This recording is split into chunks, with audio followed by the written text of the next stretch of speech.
97% des leads B2B ne signeront jamais. Alors pourquoi continuer à les traiter tous de la même façon? Le count-based marketing, c'est l'inverse. C'est identifier les 3% qui comptent vraiment et construire avec eux une relation avant même qu'ils sachent qu'ils ont besoin de vous. Je suis Christina. J'ai grandi aux États-Unis et depuis 20 ans, j'aide les Français à vendre aux Américains. Et moi, je suis Lionel.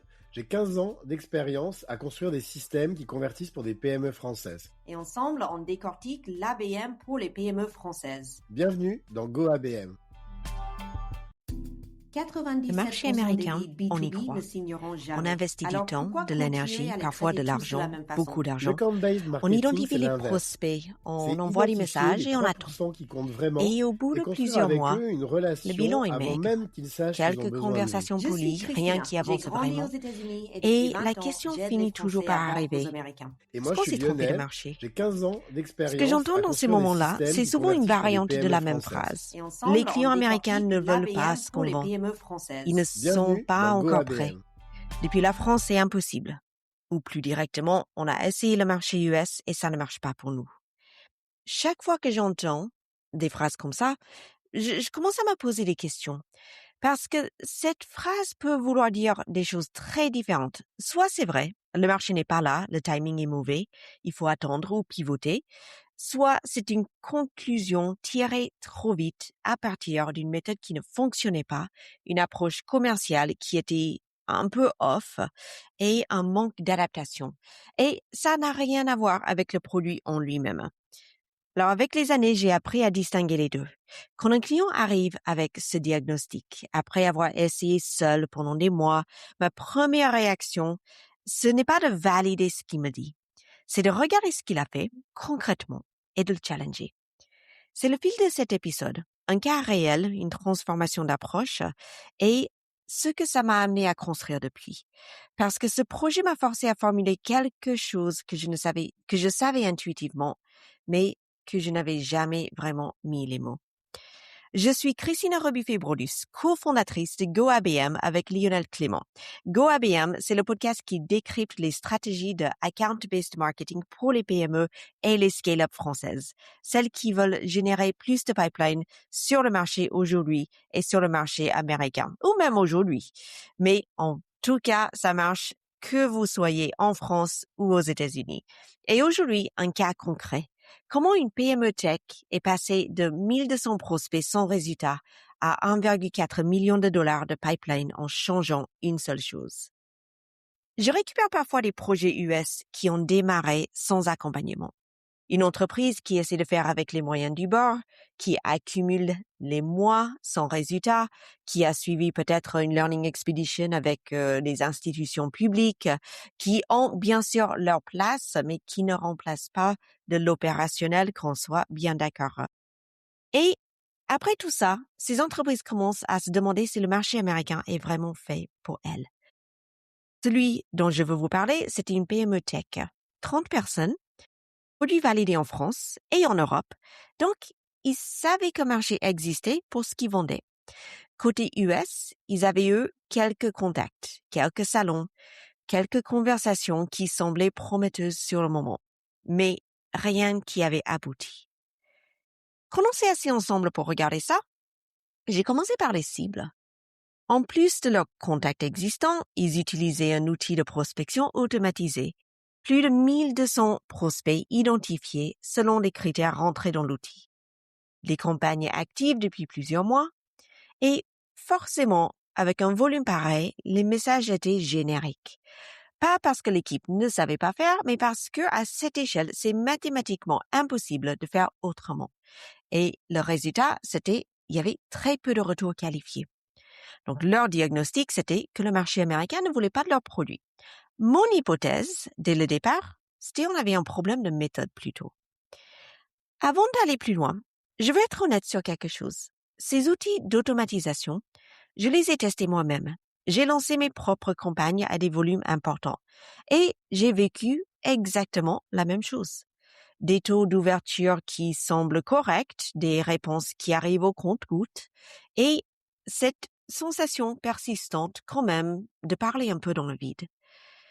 Je comprends donc très bien pourquoi on y va. La logique est cohérente sur le papier, le marché américain est immense, l'outil permet de toucher beaucoup de monde en peu de temps, et statistiquement, si on contacte suffisamment de personnes, quelqu'un finira bien par répondre. C'est une logique de volume, et elle se tient. Je ne dis pas que c'est une mauvaise approche, je dis que ce n'est pas toujours la bonne approche. Et le problème, c'est que le marché B2B américain exige une approche personnalisée pour avoir des taux de conversion élevés. Imaginez un décideur américain. Peu importe le titre exact, VP Sales, directeur des achats, responsable des partenariats, qui ouvre sa boîte mail, un mardi matin. Et il reçoit, selon les études sur la prospection B2B, plus d'une dizaine de mails de prospection par jour. Certains décideurs en reçoivent bien plus, et une bonne partie vient d'outils automatisés. Il le reconnaît en 3 secondes, souvent en moins, et ce qu'il cherche à identifier en 3 secondes, c'est une réponse à ces questions pour trier rapidement ce mail. Est-ce que cette personne me connaît vraiment? Est-ce qu'il connaît ma situation, mes besoins? Est-ce qu'elle a pris le temps de comprendre mon contexte? Ou est-ce que c'est encore un message envoyé à 1000 autres personnes, pour voir qui mord? Et la réponse à cette question, un message générique, la donne immédiatement. Et elle referme la porte avant même qu'on ait eu le temps de la pousser. Il y a quelque chose de culturel dans tout ça. Aux États-Unis, montrer qu'on a pris le temps de comprendre quelqu'un avant de le contacter, c'est une marque de sérieux. C'est montrer que vous respectez le temps de l'autre, que vous avez you did your homework, comme on dit en anglais. C'est une expression qu'on entend souvent aux États-Unis dans les contextes professionnels et elle dit exactement ça. Tu t'es préparé, tu sais à qui tu parles, tu mérites qu'on te réponde. Et les Américains peuvent aller très vite quand un message leur parle vraiment, mais ils ignorent avec la même rapidité tout ce qui ne les concerne manifestement pas. Parenthèse culturelle fermée, revenons au cas du client avec qui on travaillait sur leur prospection. On a donc repris le projet avec une approche différente. Premier changement, on a réduit très fortement la liste de prospects. De 100 prospects, on est passé à 35 comptes. Et je vois toujours la même réaction quand j'annonce ça. Une sorte d'inquiétude mêlée d'incrédulité. 35, mais c'est si peu. Comment construire un pipeline sérieux avec 35 entreprises? Alors la question part d'une mauvaise prémisse. 35 comptes bien choisis ont une valeur commerciale sans commune mesure avec 1200 comptes sélectionnés par un algorithme sur des critères généraux. L'account-based marketing, l'ABM, repose sur ce principe. Concentrer l'énergie sur les comptes qui ont objectivement la plus forte probabilité de signer et les traiter comme des projets à part entière. Pour identifier ces 35 comptes, on n'a pas utilisé uniquement la taille de l'entreprise ou le secteur d'activité ou la zone géographique. On a regardé la qualité réelle du match entre le produit et ce que le prospect faisait concrètement dans son marché. On a cherché des signaux de besoin, pas des suppositions, des éléments factuels, des événements, des actualités. Et pour chaque compte retenu, on a trouvé justement quelque chose qu'ils ont fait récemment qui montrait qu'ils avaient un intérêt pour le produit de l'entreprise française. Peut-être c'était une levée de fonds récente, des recrutements dans une direction qui faisait sens. Peut-être aussi un contexte réglementaire en train de changer aux US dans leur industrie. Ces signaux, ça va vraiment dépendre de votre produit et de qui vous ciblez. Mais c'est pour vous donner quelques exemples. Alors oui, ce travail prend du temps. C'est un travail minutieux à la main, ou en tout cas, c'était vrai à l'époque, mais il transforme complètement ce qui se passe ensuite.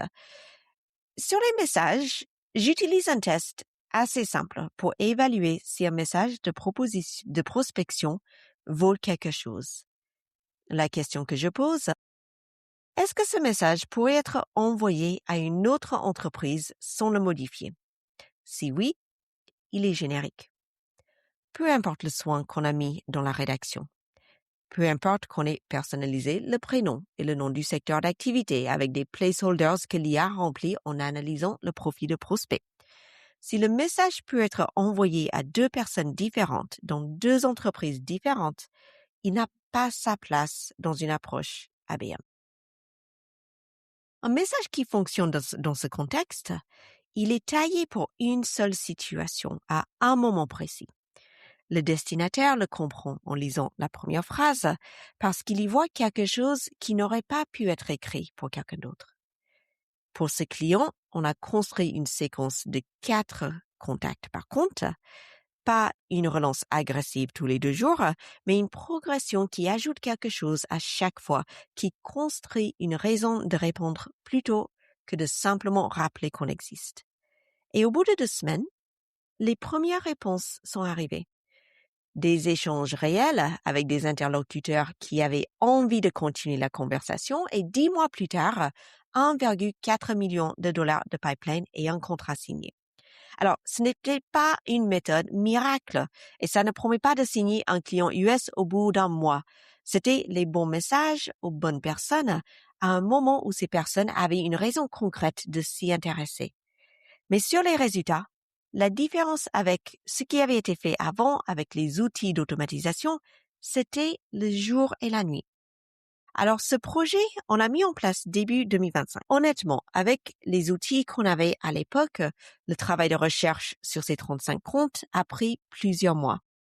C'est quelque chose qu'on peut faire et on l'a fait, mais c'est long. Et c'est souvent là que les PME bloquent quand je leur explique la démarche. Elles voient pourquoi ça fonctionne, elles comprennent aussi la logique, mais elles n'ont pas 3 mois devant elles à consacrer uniquement à la recherche avant d'envoyer un premier message. Alors, depuis quelques semaines, avec Lionel, on travaille sur quelque chose qui vise à résoudre tout ça.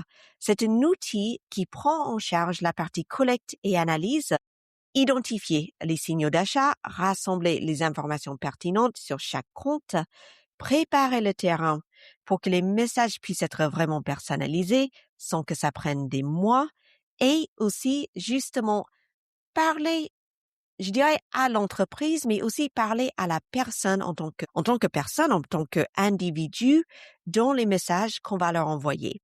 La relation, le jugement sur ce qui est pertinent ou pas, la conversation humaine, ça reste humain.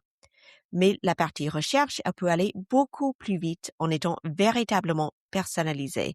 Et pour moi, quand on parle justement de prospection à l'échelle aujourd'hui, ce n'est plus avec les outils d'automatisation où on voit 1000 messages à 1000 personnes et c'est quasiment tous le même message, on a juste appuyé sur un bouton et on laisse la machine tourner. Pour moi, aujourd'hui, avec les outils IA qu'on a et les capacités techniques qu'on a, la prospection à l'échelle, c'est aussi la personnalisation à l'échelle. Alors, avant de continuer le développement, je voulais vérifier que je travaillais sur le bon problème. Donc, j'ai posé la question directement en début de semaine aux abonnés à notre newsletter et à notre communauté LinkedIn. Et d'ailleurs, si vous avez répondu, je vous remercie pour votre aide dans ce projet. C'était un sondage simple. Sur quoi vous sentez-vous le moins confiant pour prospecter sur le marché américain? Et presque 60% des répondants ont choisi comment trouver les clients US. Alors, trouver, pas vendre, pas adapter le pitch, pas le site web, identifier les bons comptes, accéder aux bons décideurs, créer ce premier contact qui ouvre réellement une porte. Et c'est exactement le problème que cet outil adresse. Donc, avec Lionel, on continue justement à le développer. Alors, le produit est en phase de test. On commence à le tester justement avec nos bêta-testeurs, mais les résultats sont déjà très prometteurs et bientôt, on va pouvoir vous montrer ça. Mais l'idée est justement de pouvoir vous générer une liste de comptes prometteurs avec pourquoi chaque compte match avec votre produit, pourquoi ils ont besoin de vous maintenant et vos messages de prospection déjà écrits pour coller au code du marché US si vous visez le marché américain et pour être adapté au marché français si aujourd'hui vous visez plutôt le marché domestique. Donc, je vous dis rendez-vous très bientôt pour en savoir plus sur ce projet, sur ce nouveau produit, mais je vous dis déjà tout de suite, pour personnaliser la prospection à l'échelle, c'est quand même quelque chose qui est très puissant et comme on a vu avec ce client, ça change vraiment les résultats. Alors pour revenir à la phrase du début, les clients américains ne veulent pas ce qu'on vend. Peut-être. Mais avant d'en arriver là, Une seule question vaut la peine d'être posée, honnêtement. Est-ce que les messages qu'on leur a envoyés auraient pu partir à quelqu'un d'autre sans changer grand-chose? Si oui, vous n'avez pas vraiment testé le marché. Vous avez testé un outil et vous avez testé une approche. Et ce n'est pas tout à fait la même chose.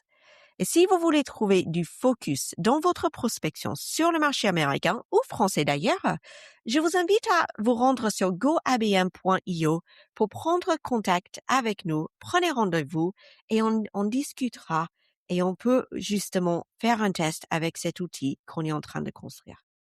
Alors la semaine prochaine, vous serez de nouveau avec Lionel pour un épisode plein d'idées concrètes sur comment mettre en place votre stratégie et votre prospection ABM. Je vous remercie d'avoir écouté cet épisode de Go ABM et je vous dis à très vite.